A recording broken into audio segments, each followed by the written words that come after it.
একটা ছোট্ট গ্রামে একজন কাঠমিস্ত্রি থাকতেন। তিনি সারা জীবন অনেক সুন্দর সুন্দর বাড়ি তৈরি করেছিলেন।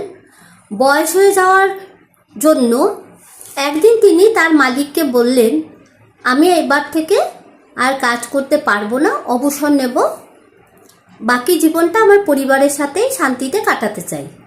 মালিক তাকে খুব সম্মান করতেন, তাই বললেন, তুমি যাওয়ার আগে আমার জন্য একটা বাড়ি তৈরি করে দাও। বৃদ্ধ রাজি হলেন, কিন্তু তার আগের মতন মন ছিল না। তিনি নিম্নমানের একটা কাঠের ব্যবহার করেছেন, তেমন যত্নও ছিল না। কোনোভাবে বাড়িটা শেষ করে মালিককে জানালেন। মালিক বাড়িটি দেখে হাসলেন। তারপর বাড়ির চাবিটা বৃদ্ধের হাতে দিয়ে বললেন, এটা তোমার জন্য উপহার। সারা জীবন পরিশ্রমের জন্য এই বাড়িটা আমি তোমাকেই দিলাম। বৃদ্ধ স্তব্ধ হয়ে গেলেন, তার চোখে জল চলে এলো। তিনি ভাবলেন, যদি জানতাম এই বাড়িটা আমারই হবে, তাহলে আমি আমার জীবনের সেরা কাজটা করতাম। বন্ধুরা, আমাদের জীবনটাও ঠিক এই রকম বাড়িটার মতন। প্রতিদিন আমরা আমাদের ভবিষ্যৎ তৈরি করছি। আজকে একটি ছোট্ট চেষ্টা, একটি ভালো অভ্যেস, একটি সঠিক সিদ্ধান্ত আগামী দিনে সুন্দর জীবন গড়ে তোলে।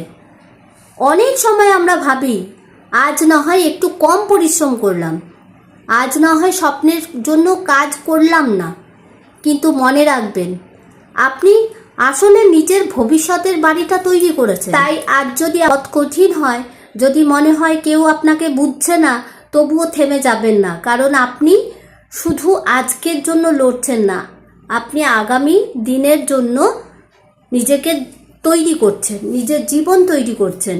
মনে রাখবেন, ভাগ্য একদিনে বদলায় না, কিন্তু প্রতিদিনের ছোট্ট ছোট্ট ভালো সিদ্ধান্ত একদিন পুরো। কারণ আজকের কষ্ট একদিন আপনার গর্ব হবে, আজকের পরিশ্রম একদিন আপনার সফলতার গল্প হবে। মনে রাখবেন, জীবন আপনাকে যা দেয় তার চেয়ে বেশি গুরুত্বপূর্ণ হলো আপনি আপনার জীবনকে কিভাবে তৈরি করেছেন। তাই নিজের স্বপ্নের বাড়িটা ভালোবাসা, পরিশ্রম এবং বিশ্বাস দিয়ে তৈরি করুন। একদিন সেই বাড়িটাতেই থাকতে হবে আপনাকে।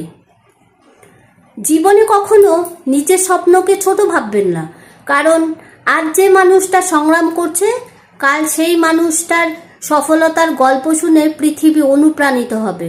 তাই থেমে থাকবেন না, ভেঙে পড়বেন না, নিজের ওপর বিশ্বাস রাখুন, আপনার সময়ও আসবে।